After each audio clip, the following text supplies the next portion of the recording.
3 hari. Lalu imam besar itu berdiri dan berkata kepadanya, tidakkah engkau memberi jawab atas tuduhan saksi-saksi ini terhadap engkau? Tetapi Yesus tetap diam. Kata imam besar itu kepadanya, nih di ayat 20, di ayat 63. Demi Sang Ilahi yang hidup, katakanlah kepada kami, apakah engkau Mesias, anak Sang Ilahi atau tidak?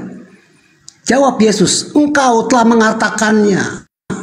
Akan tetapi aku berkata kepadamu, mulai sekarang kamu akan melihat Anak Manusia duduk di sebelah kanan Yang Maha Kuasa dan datang di atas awan-awan di langit.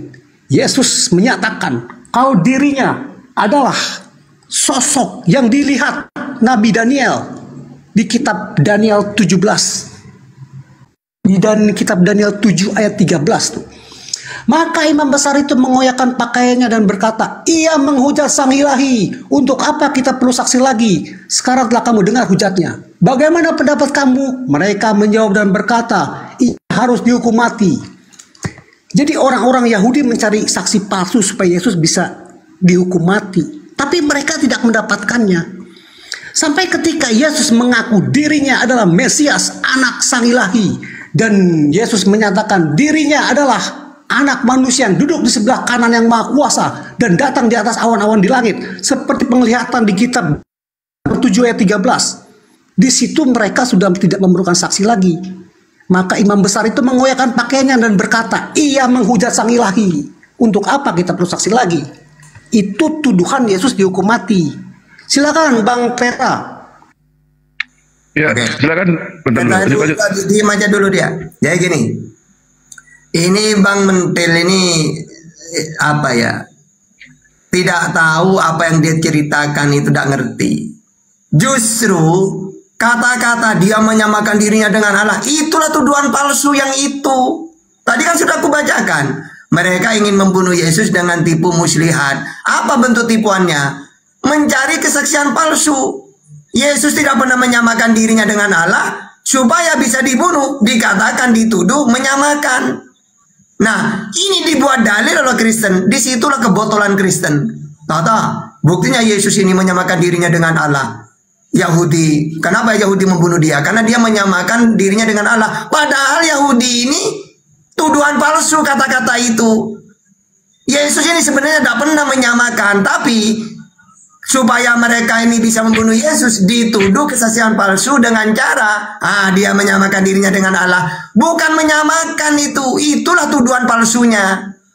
Ibaratkan Yesus sudah pernah melakukan itu, sudah pernah mengatakan itu, tapi dituduh ngomong kayak gitu. Apa tujuannya? Supaya mereka dapat membunuh Yesus gitu loh. Jadi Mentil ini salah dia. Nah, yang kedua tadi, kenapa saya mengatakan Yesus minta keselamatan? Coba Bang Mentil, kalau dia itu dulu bang. Hah? Tunggu dulu. Kalau ada jangan di-mute. Anda diam dulu. Anda kan diberikan kesempatan tadi. Anda kan diberikan kesempatan. Maksudnya begini bang. Ya, diam dulu. Nanti hak jawab pada Anda. Diam dulu. Nanti tidak. Jadi gini. Sekarang ya, kalau Yesus ini memang dia mati untuk menebus dosa lah, memang rela lah, atau ada keinginan Tuhan. Lalu kenapa yang merencanakan iblis? Jelas kata Yesus, iblis yang merencanakan. Yesus ngaku. Terus untuk apa dia melarikan diri? Ketika dia melarikan diri, bahkan dia disuruh berjaga-jaga, berdoa. Pasti berdoa itu kan dia tidak ingin mati kan? Kalau dia itu orangnya tenang, tahu ada nubuat, ngapain lari? Oh, belum waktunya. Loh, uang dia sudah berusaha melarikan diri. Andaikan iblis tidak membisikkan ke Yudas, ya tidak akan ketemu. Gitu loh.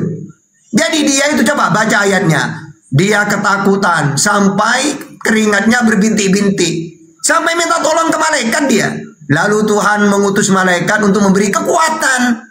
Berarti dia itu tidak rela gitu. Makanya berdoa, disuruh berjaga-jaga. Gitu ceritanya itu. Ya, silakan, Toko Mentil. Iya, Bang Datuk, maaf ya. Tadi maaf ya, saya maaf juga. Enggak, gini, Anda kan diberikan kesempatan. Iya, betul. Jawab Anda kami berikan. Di sini kalau Anda bernarasi kami biarkan. Kalau Ustadz Tata bernarasi jangan dipotong. Itu oke? Iya. Oke, Oke, terima kasih juga tuh. Saya telah diberi waktu. Tapi maksud saya tadi pada tuh ya. Maksudnya supaya jangan kemana-mana dulu. Kita selesaikan tuduhan Yesus dulu. Maksud saya begitu. Makanya sekarang jawab. Jangan lagi bicara itu jangan dipotong. Oke, siap Bang. Oke, jadi maksud tuduhan palsu begini nih. Kan orang-orang Yahudi ingin membunuh Yesus.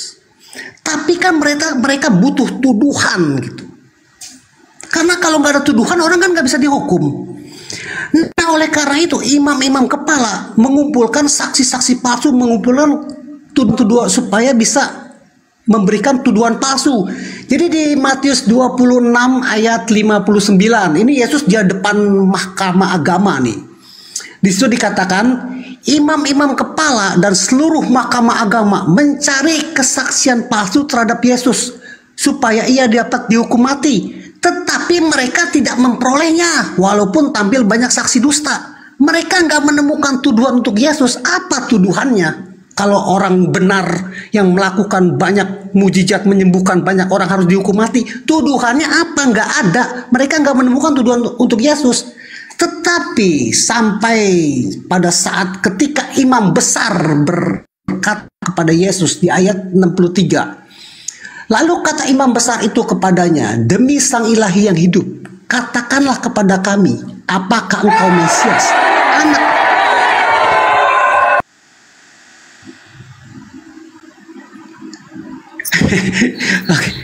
Oke, di sini itu tadi kayak Bang Ju asli. Netral juga nih, kalau ada yang mengganggu diturunin. Enggak, izin Os, itu tadi kayak Bang Ju asli lah.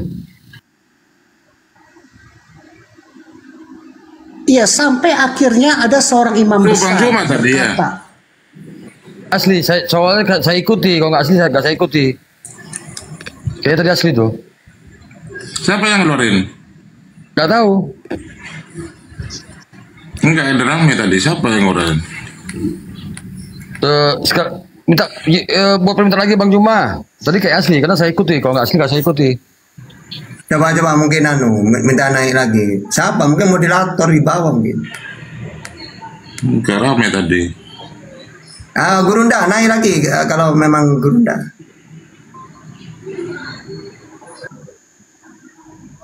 Baca dulu lah namanya baca baru. Iya mungkin karena ada suara bising. Tunggu dulu ya udah. Assalamualaikum Gurunda. Waalaikumsalam warahmatullahi wabarakatuh. Lanjut saya nyimak. Oh iya, Oke, ternyata bener Bang Juma official. Assalamualkum Bang Juma. Tunggu dulu. Izin maaf tadi saya kirain bukan Bang Zuma. Masya Allah. Maaf. Iya nggak apa-apa. Ribut soalnya tadi. Ribut itu otomatis. Hobinya memang aneh dia. Lanjut. Maaf sekali lagi, maaf Gurunda. Tunggu. Nah ini Gurunda, saya dari tadi udah capek Gurunda. Oh yaudah gantian berarti. Ya sambil saya asisten. Teman-teman ya. Ini Gurunda masih 8.000 ini. Akun baru mungkin kalau nggak salah ya. Siap. Akun baru ya. Ya. Aku follow makanya aku tahu asli. Ayo Gurunda. Silakan. Oke. Lanjut Bang Bang Juma pasti mendengarkan sebentar dong dari luar kan ya saya. Iya. Saya mendengarkan tadi. Silakan. Silakan. Sampai ada seorang imam besar, dia bertanya pada Yesus, karena semua orang tidak mendapatkan tuduhan palsu untuk supaya Yesus bisa dihukum mati.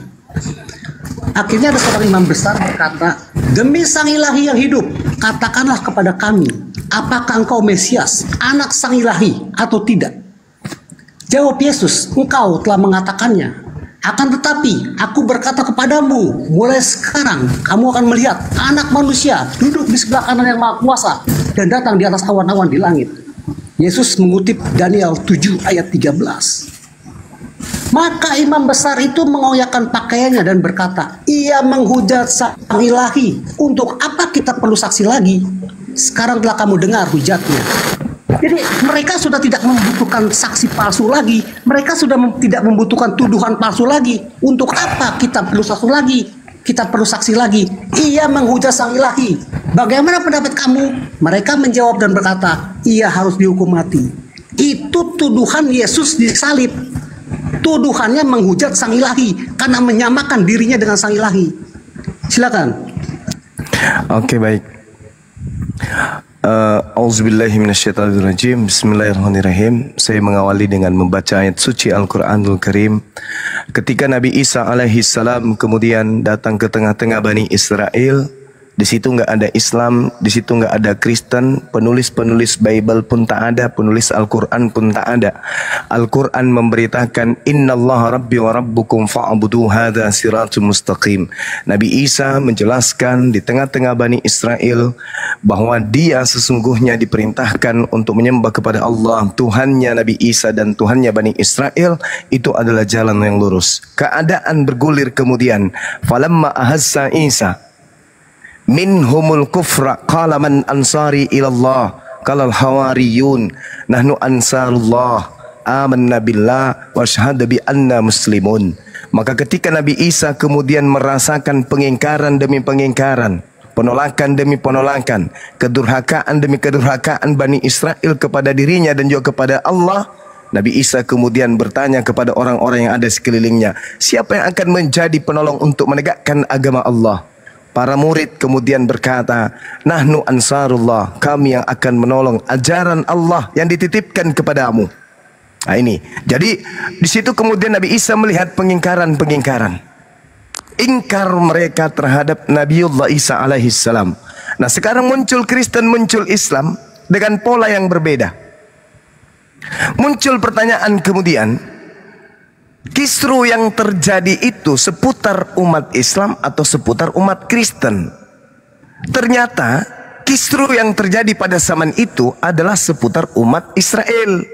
Maka cari di Al-Quran, temukan di Al-Quran apa permasalahan pada duduk perkara yang ada pada masa itu.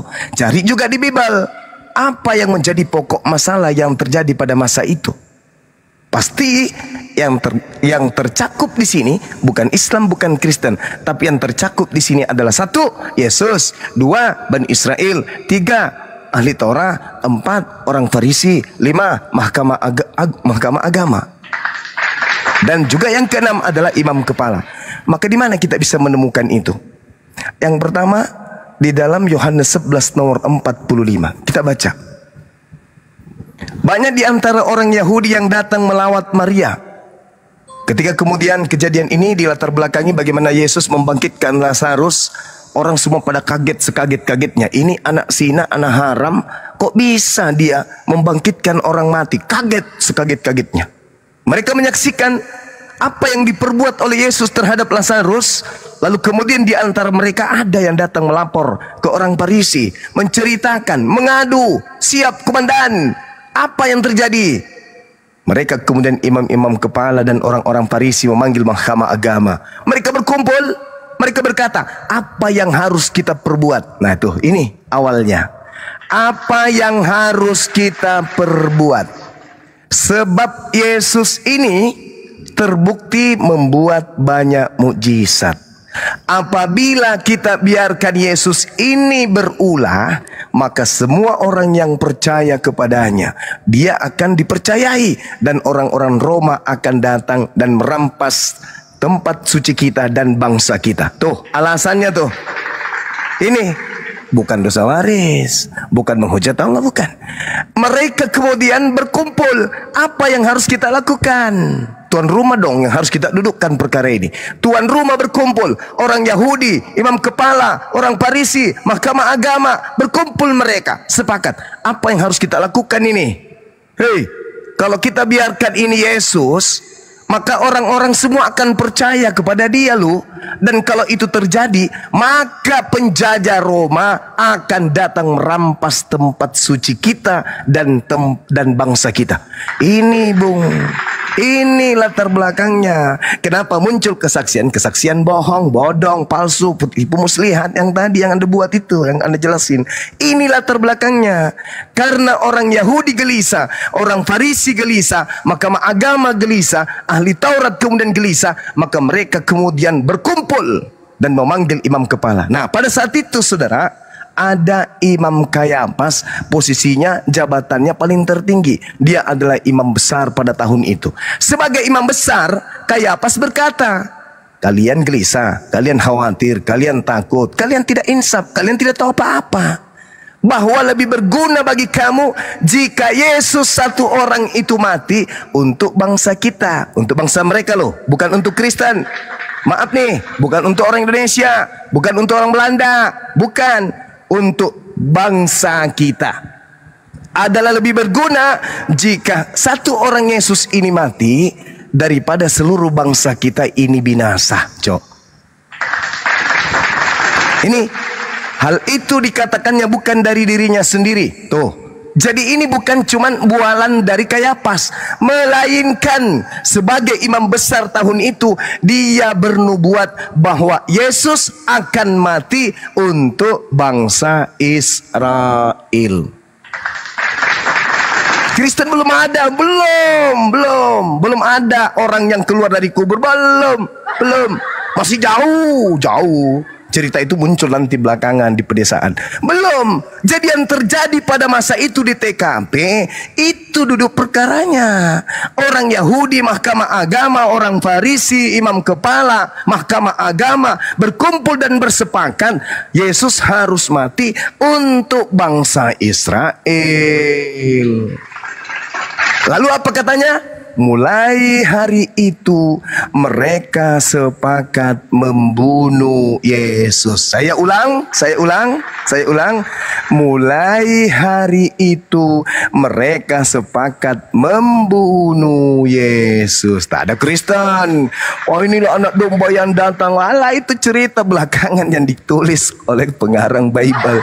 Jadi keadaan yang terjadi harus kita dudukkan pada perkaranya. Kenapa Yesus itu mau dibunuh? Kenapa dia ditolak? Kenapa kemudian mereka berkongkol? Karena mereka cemburu, mereka takut masalah ekonomi, masalah politik. Mereka takut kemudian dirampas bangsa dan tempat sucinya oleh Roma. Bukan karena manusia masuk ke bumi, membawa dosa bernama Adam, menjalarkan semua dosa itu kepada anak-anaknya. Bukan, itu karangan yang muncul belakangan, Cahayu. Tapi yang betul, pondasi awal, karena orang-orang kafir Yahudi membuat makar. Mereka membuat makar. Wa makaru wa makarallah wallahu khairul makirin. Falamma ahassa Isa minhumul kufra. Ketika kemudian Nabi Isa melihat keingkaran-keingkaran terhadap dirinya dari Bani Israel, itu yang memulai cikal bakal pengingkaran mereka terhadap Nabi Isa yang kalian sebut Yesus. Tak ada dosa waris, Sambalu. Itu tak ada. Itu model baru itu. Itu model yang dibuat kemudian oleh Nabi yang diutus oleh makhluk yang keluar dari kubur. Berbeda.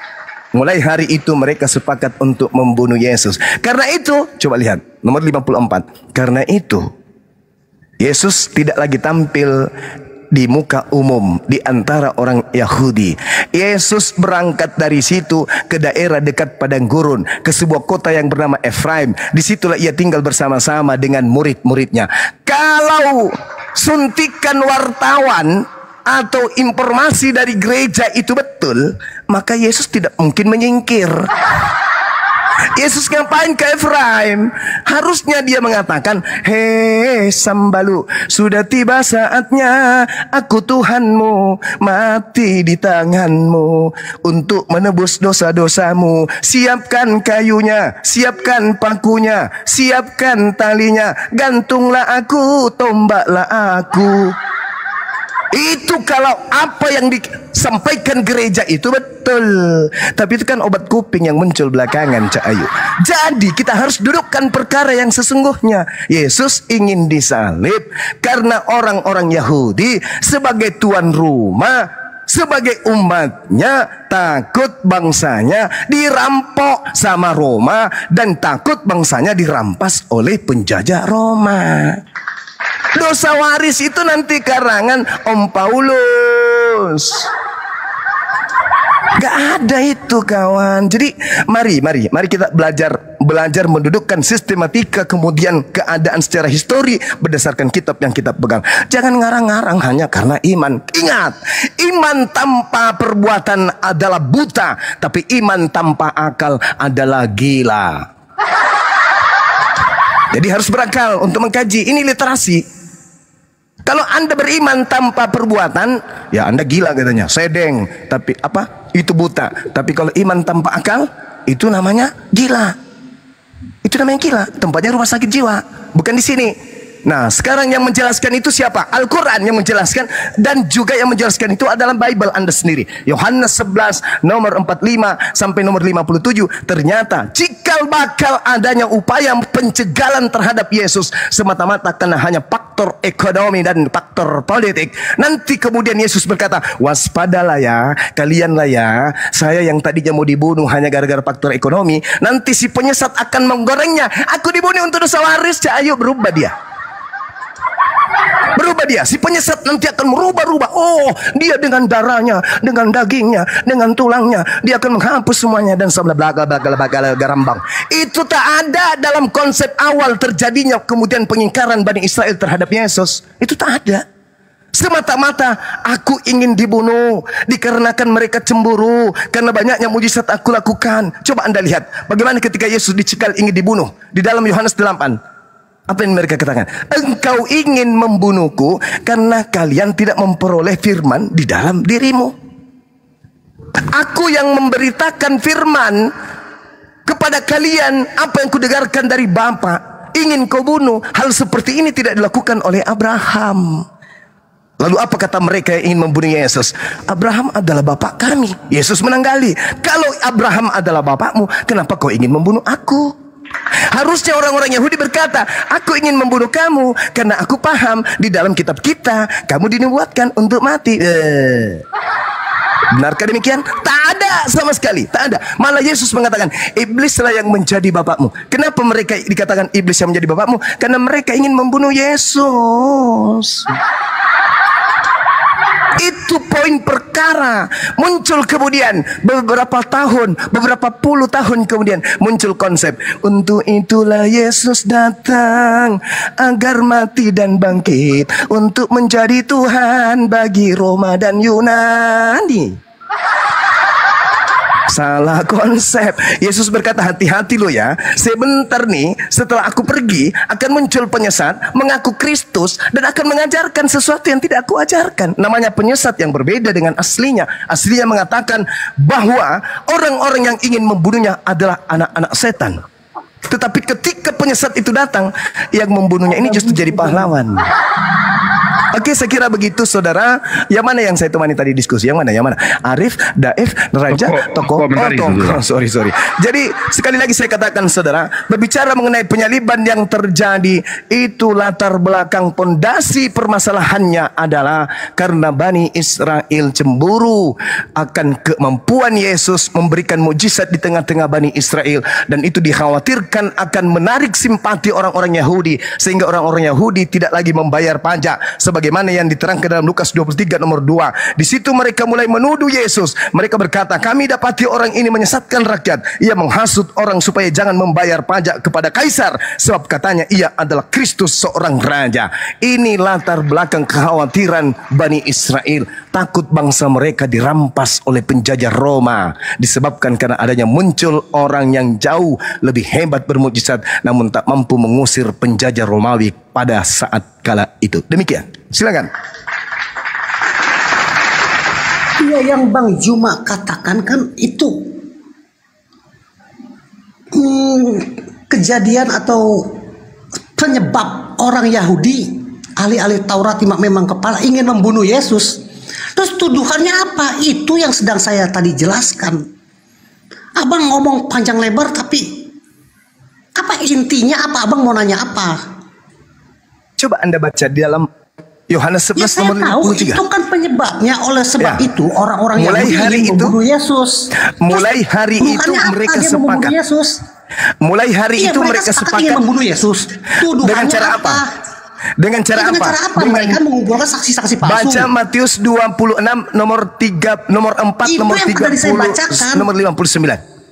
Akhirnya mereka hanya untuk membunuh Yesus. Apa yang mereka lakukan? Tipu muslihat, kesaksian palsu, mencari saksi-saksi palsu. Tapi mereka tidak mendapatkannya. Apa tuduhannya? Yesus kan artinya tidak ada artinya kita sepakat. Artinya kita sepakat bahwa orang Yahudi ingin membunuh Yesus karena faktor ekonomi. Betul?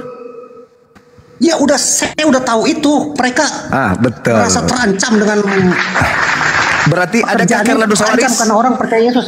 Udah, Adakah ntar orang Bang, ntar Yahudi? Bang. Adakah orang Yahudi ingin membunuhnya karena dosa waris?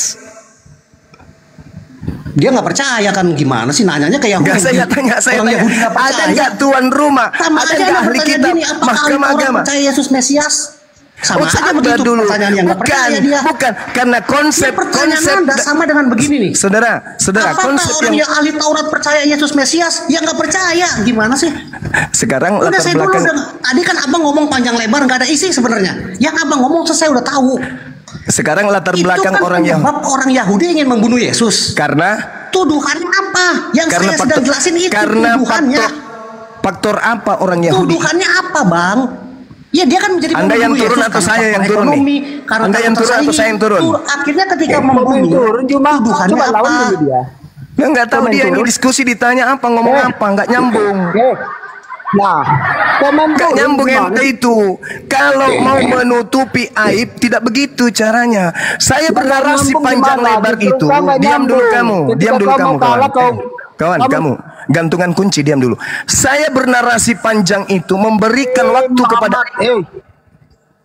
saya bernarasi panjang untuk membantu Anda mencari literasi. Diam dulu gantungan kunci, diam. Ini kita tidak mencari kalah menang, ini edukasi. Saya berbicara panjang supaya saudara itu bisa mencari data, mencari literasi, mencari sanggahan untuk kena terhadap pernyataan saya. Ini malah apa yang Anda sampaikan? Saya bicara, Anda bicara. Saya kan berkata, dasar pijakan kemudian Yesus disalib itu apa? Lah, ketahuan bukan? Karena faktor ekonomi. Karena dia orang suci, dia orang benar, tak ada kesalahan dan tidak ada alasan untuk membunuhnya. Mereka kemudian apa? Mencari-cari kesaksian-kesaksian bohong supaya Yesus mati. Demi apa? Demi supaya mereka aman dari tekanan Roma. Yang sedang kita tembak ini adalah mana dasar pijakannya dosa waris dia dibunuh. Gitu loh. Silakan naik kembali. Yang tadi, kalau masih ada di bawah. Tapi ingat ya, jangan mulut robek sampai di kuping, tapi isinya hanya dedak. Ilmu yang harus terlontar dari mulut. Ilmu, jangan dedak. Silakan naik.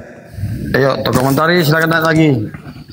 Gantian dong teman-teman nonton ya diskusinya. Jangan kayak di pasar. Ini Mam Bunda ini siapa ini Mam Bunda ini? Ya. Mam Bunda. Mam Beda, selamat malam. Ayo naik kawan. Tapi coba ya, kalau saya bernarasi panjang itu bukan saya mau menguasai podium, enggak. Saya ingin memberi ruang kepada Anda untuk mencari narasi, mencari literasi, mencari bahan. Begitu saya diam, saya persilakan, pasti saya diam. Kalau nyambung, ini Anda sudah membantah tapi nggak kena. Capek saya ngomong, nggak nyambung. Percuma dong saya kasih materi kalau nggak nyambung. Ya, Benyamin. Gitu. Benyamin, selamat malam Benyamin. Benyamin, selamat malam Benyamin. Islam apa Kristen? Benyamin, selamat malam Benyamin. Yang naik Kristen ya, Kristen. Yang tadi, Bang. Kalau beliau ada silakan dinaik. Kabur Gurunda. Berarti tertolong kan? Itulah cara Bang Suma menolong teman-temannya udah keselak biji durian. Kabur dia. Tolong saya Bang Suma. Turunkan saya Bang Suma, nggak sanggup aku jawab itu. Ya buat Kristen nih Pak, silakan naik. Ya. Silakan naik. Yang buat Kristen nih Pak. Ya, yang naik Kristen aja teman-teman ya. Yang naik Kristen aja. Kristen kita satu, jadi jambak aja. Halo, Assalamualaikum. Waalaikumsalam Bang. Ya Allah, Bang Juma. Salam kenal. Ya, salam kenal. Waalaikumsalam warahmatullahi wabarakatuh. Alhamdulillah, host udah narik ya. Lu mau salam-salam ke Bang Juma. Iya teman. Saya dari Jepang Bang Juma, mau nanya. Sama. Saya dari Tokyo. Masya Allah. Iya. Mau nanya Bang Juma. Siap. Saya kan di sini mau puasa ya. Di sini juga Bang. Iya maksudnya. Nah, iya di Jepang kan gini ya Bang, tahu kan nggak punya agama juga kan. Siap. Nah masalah ibadah sih ya, saya mau memperkuat iman saya ya.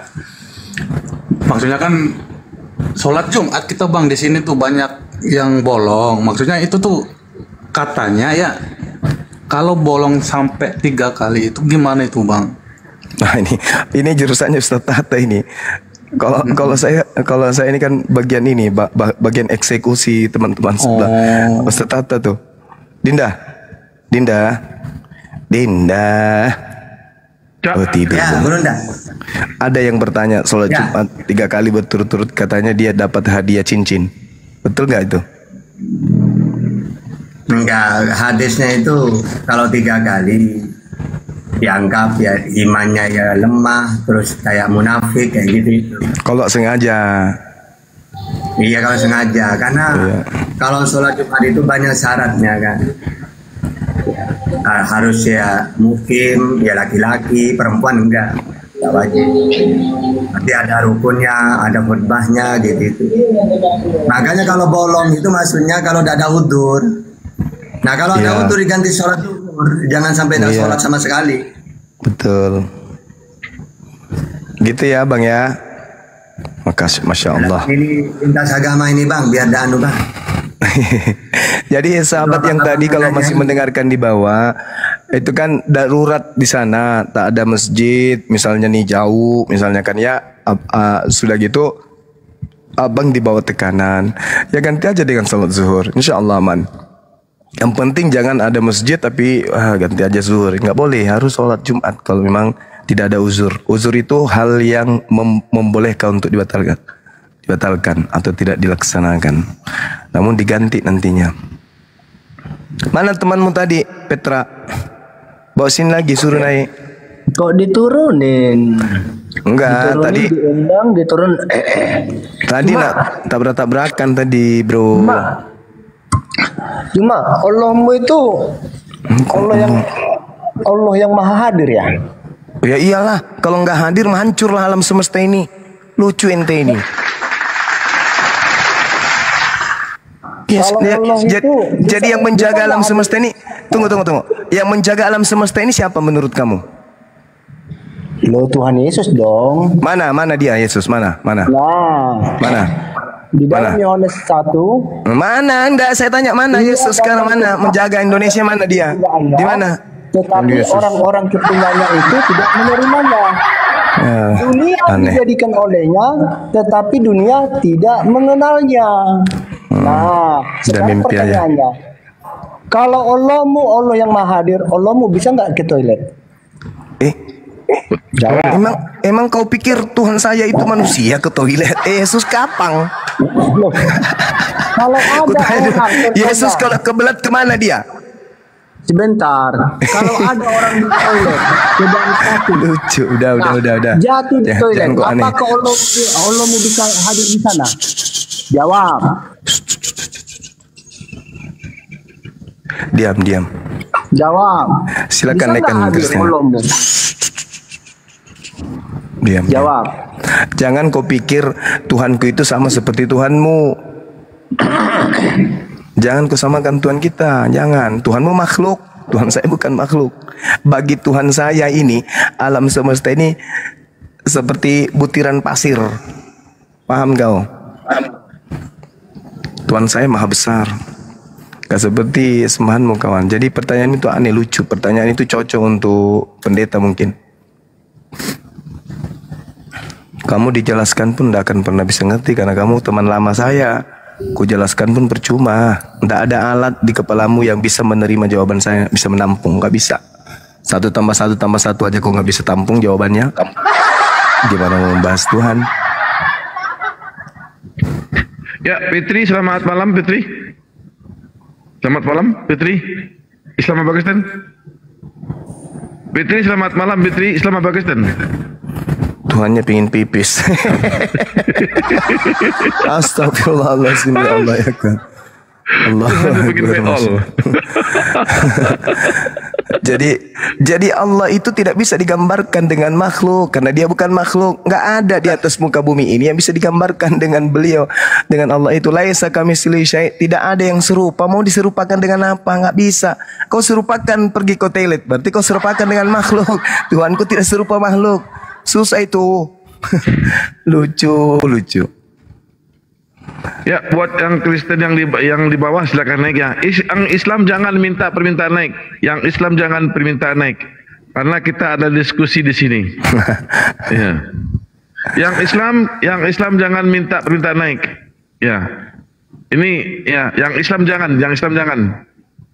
Ya, yang yang Kristen ketik satu, yang Kristen ketik satu. Kristen ketik satu sejamak. Selamat malam Bertu. Lanjut Bertu.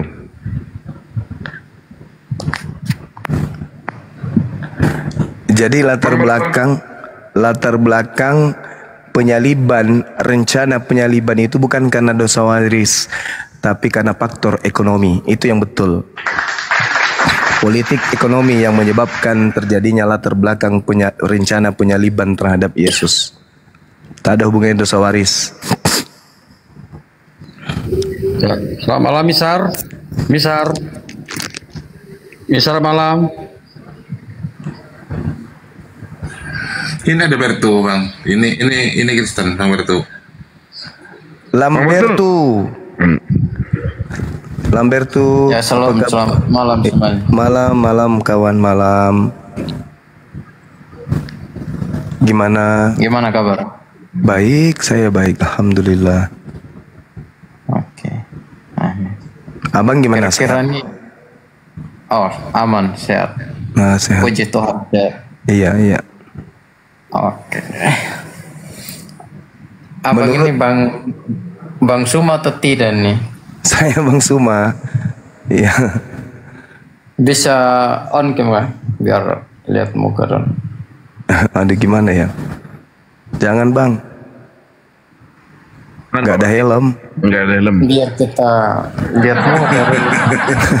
Gak ada helm Bang. Gak usah Bang. Kita takut ini akun palsu Bang, makanya saya tanya. Beliau Bang Suma, guru kami. Jangan sampai juga orangnya palsu begitu. Mati aja. Makanya kita minta itu on cam dulu, biar kita saling percaya begitu. Untuk apa Bang? Biar kita lihat muka kan begitu, biar kita saling percaya on cam aja. Sabar. Saya pakai BH dulu kok gitu ya. Oke, siap. Mas, aduh ini apa kah?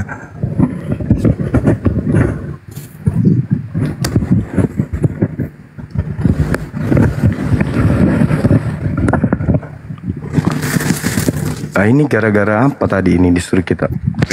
Nah, Sama-sama on cam Bang Bertu. Berani nggak? Iya, kalau dia on cam saya juga on cam. Oh iya, enggak. Masalahnya syaratnya ini pakai helm gitu kan? ini saya Bang. Orang yang membuat masa depan Pak Bom Suram. Hancur saja hancurnya Bang Suma, Berunda. Iya hancur. Oke. Silakan dulu, saya terima telepon dulu bentar ya Bang, silakan. Ya, yang naik yang Kristen ya teman-teman ya, yang Islam pending dulu ya.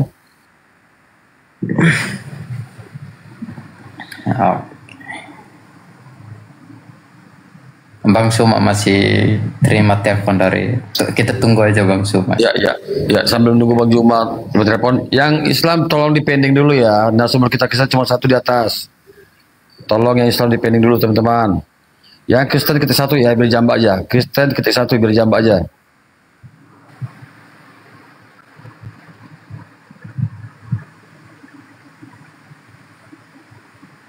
Kristen ketik satu biar jambak ya.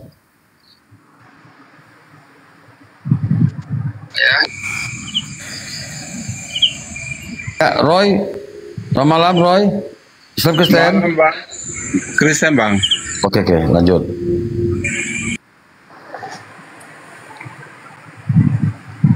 Ya, Bang Berto, ada permintaan di bawah, suruh on cam Bang Bertu. Iya, biar fair kan Bang Juma tadi udah open cam, Bang Bertu ya open cam lah. Betul, biar fair. Teman-teman Muslim, tolong di cancel ya permintaannya ya, sudah di cancel, minta naik lagi itu. Ya jangan dong ya, karena kita butuh narasumber lagi dari Kristen. Kira-kira gimana topiknya itu atau temanya Kak? Kalau boleh tahu. Open cam dulu Bang Bertu. Tadi kan Bang Juma udah open cam dia. Iya, saya tanya kan sekarang di mana. Maaf, saya boleh nanya, Bang Roy ini pendeta ya? Wah, bukan. Aku ya pengagum Bang Juma, Kristen saya. Tapi ya, Kristen ya? Ya udah. pengagum banyak pengetahuan, tapi sering membohongi hatinya dengan apa yang diucapkan itu aja. Ya Bang Juma. Enggak lah. Enggak lah, yang sampaikan Bang Gurunda kami itu kebenaran. Dan itu sesuai dengan Bible Abang. Maksudnya gini Bang, ketika dibicara soal isi Alkitab yang dihafal dia, ketika dia membaca itu harusnya dia seorang Kristen, itu maksud saya Bang. Kalau saya salah jangan dimarahi. Enggak perlu Bang. Kan Bible Abang itu kan tidak ada larangannya orang lain untuk membacanya. Iya, kata Yesus kabarkan Injil ke semua makhluk, ya kabarkan dong. Jadi dilarang Bang. Dan apalagi dalam diskusi itu Bang boleh komparasi Bang ya. Boleh membawa literasi dari berbagai sumber. Itu Bang. Iya. Ya, kalau kami ya. Artinya kan gini Bang, sorry ya. Saya salut dengan adanya Bang Juma itu, kekristenan itu, ya jujur aja, aku dulu jarang baca Bible ya. Tapi setelah ada Juma ini, jujur aja, memotivasi untuk kita baca ayat-ayat. Ya ini kelemahan abad-abad awal memang tidak mengharuskan kita membaca Alkitab, tapi PL aja, pengelajaran Alkitab. Jadi dia di sekolah-sekolah minggu atau di ibadah rumah tangga, tapi tidak dua arah, itu memang kelemahannya.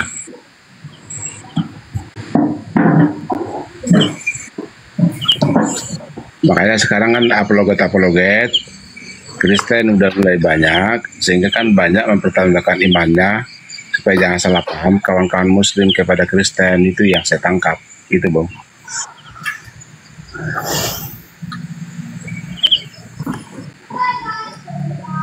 Kalau Kristen mau membaca Bibelnya, dan mungkin kalau Kristen membaca Bibelnya, mereka akan berpikir, karena selama ini Kristen itu kan nggak pernah baca Bibelnya, cuma imani saja.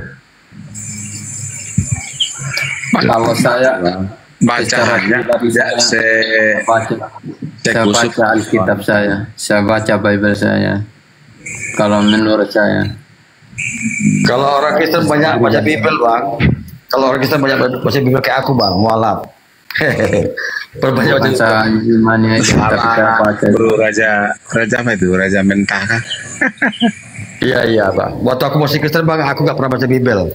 Hanya dibawa ke gereja, diterangin pendeta, udah terima aja gitu.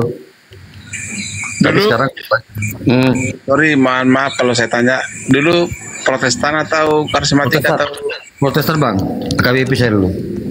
Iya, HKBP kan dengan gereja tua sama aja, kurang lebih tidak menekankan ya. Tapi sekarang sudah banyak Bang.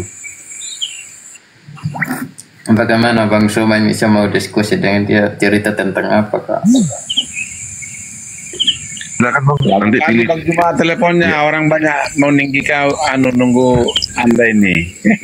Ini Bang Roy ini dari mana? Protestan, Katolik? Protestan Bang, Protestan. Kayak orang Batak ya. Ini Bang Betro ini betul? Saya Kristen Protestan Pak. Sama, saya mantan Protestan juga. Tunggal, tiga Tuhan. Iya. Tapi kok bisa Bro malah ya lah. Aduh, apa yang salah ya? Yang salah, ya menurut saya aneh Bang. Konsepnya Tritunggal itu Bapak, Putra, Roh Kudus atau anak Roh Kudus ya kan. Bapak bukan anak, anak bukan Roh Kudus, Roh Kudus bukan Bapak. Sudah dikatakan berbeda. Berarti ada tiga Tuhan itu. Karena dikatakan Bapak Tuhan, Yesus Tuhan, Roh Kudus Tuhan. Itu kan menurut pendapatnya Anda.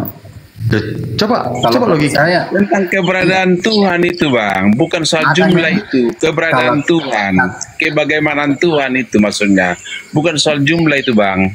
Jumlah ya. Bang, Bapak bukan anak, anak bukan Roh Kudus bukan Bapak, Roh Kudus bukan Bapak. Ada tiga sosok itu Bang. Apa bunyinya apa? Yohanes 3 ayat 16 itu, Pak. Sambil Coba. oh, Yang mantan Bang Zuma telepon. Oke, pengutus lebih besar dari pengutus. Ya, tahu saya. Iya, kalau raja-raja men itu apa bunyinya itu? Yohanes 3 ayat 16. Karena besarnya kasih Tuhan kan sehingga dia mengandungkan anak yang tunggal. Mengandungnya kan bukan untuk membunuh anak tunggal, Bang. Hah? Kok baca baik-baik katanya mantan Kristen tapi nggak jelas kalau Karena baca. begitu besarnya kasih Allah atas dunia ini sehingga dia mengaruniakan anak yang tunggal. Amin. Amin. Betul? Betul apa itu? Ya kan? Yohanes 3:16 kan? Betul? Katanya itu mantan Kristen tapi nggak tahu Betul baca. nggak? Jawab. Betul nggak yang saya katakan? Nggak betul itu, salah itu. Yang mana? Yang mana? Yohanes berapa kamu bilang? Akulah jalan iya. Katanya sudah tahu. Katanya mantan Kristen. Silakan Bang Glunda. Ya, gimana Saudara Lemberto? Mantan Kristen tapi nggak tahu semua Alkitab. Oh, ini yang suka meracu. Ini yang suka ngomel-ngomel. Gara-gara pas lubang anusnya ada bisu, udah sembuh-sembuh, udah 4 bulan. Iya, ini ingat saya, ingat. Ya gimana Bang Zuma, kita bahas cerita tentang apa? Yang tadi itu loh, latar belakang kenapa orang Yahudi ingin menyalib Yesus. Karena secara pribadi saya itu, setahunya saya itu karena kita manusia berdosa. Dia menanggung. Ya, apa hubungannya dosa kita? Dia menanggung dosa kesalahan Allah. Itu cerita yang dibangun oleh Nabi Paulus. Ini Nabi Paulus itu menulis, nanti Nabi Paulus itu nulisnya di tahun 52. Ini kejadian. Ini kejadian. Ayatnya itu kalau Paulus itu menulis itu. Ya, di mana ada campur tangannya Paulus pada saat kejadian penyaliban? Tak ada. Di mana ayatnya kalau Paulus itu tentang penyaliban? Keadaan yang terjadi yang menyebabkan Suma keluarga saya. Di mana ayatnya itu? Apa tuh? Di mana ayatnya? Ya di Galatia, di Roma 14 nomor 9. Galatia berapa? Jangan di Galatia terlalu berat. Di Roma 14:9 aja. Roma 14 ayat 9. Ya, nomor 9, betul. Oke, sebab untuk itulah Kristus telah mati dan hidup kembali supaya ia menjadi Tuhan. Itu enggak yang mendasari orang mati itu tidak maupun atas orang-orang hidup. Apakah itu yang mendasari orang Yahudi ingin membunuh Yesus? Apakah itu yang mendasari orang Yahudi? Itu pertanyaan saya. Itu yang di mana kejadian itu bisa kejadian itu bisa kita lihat? Itu kan narasi yang dibangun oleh Nabi Paulus. Setelah datang kemudian Mesias kepada dia, Kristus. Kristus datang kepada Nabi Paulus. Nah, sekarang permasalahannya kemudian kalau Anda mengatakan dasar pijakan penyaliban itu karena supaya dia bangkit dari kubur untuk menjadi Tuhan, maka pertanyaan saya, di mana cerita itu bisa kita lihat?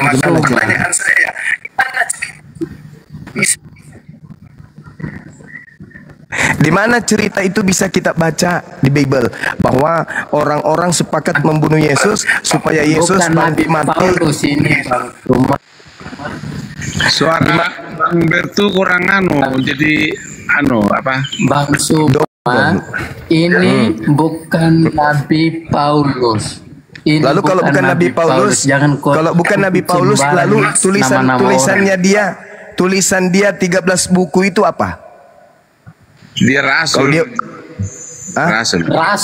Rasul ini bukan kalau Nabi. Yang Kau kalau jangan disebut rasul, kutip. Tinggi mana posisi Nabi atau Rasul?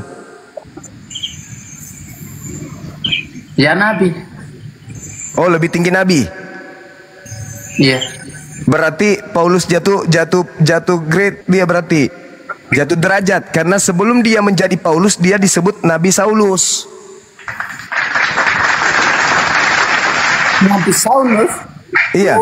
Bang Suma. kalau kita belajar dari Baca SD kisah itu para anak rasul. itu sudah mengerti. Baca kisah para rasul Dan Pak, 13 nomor dengar 1. kok ini saya pusing saya dengar kok ini. Alamak. Mana Nabi Rasul Paulus? Nabi Rasul Paulus. Baca saudara. Mana ayatnya? Di mana Kisah para ayatnya rasul. itu? Ya. Kisah para rasul 13 nomor 1. Kisah para Rasul Ya, KPR. 13 ayat berapa?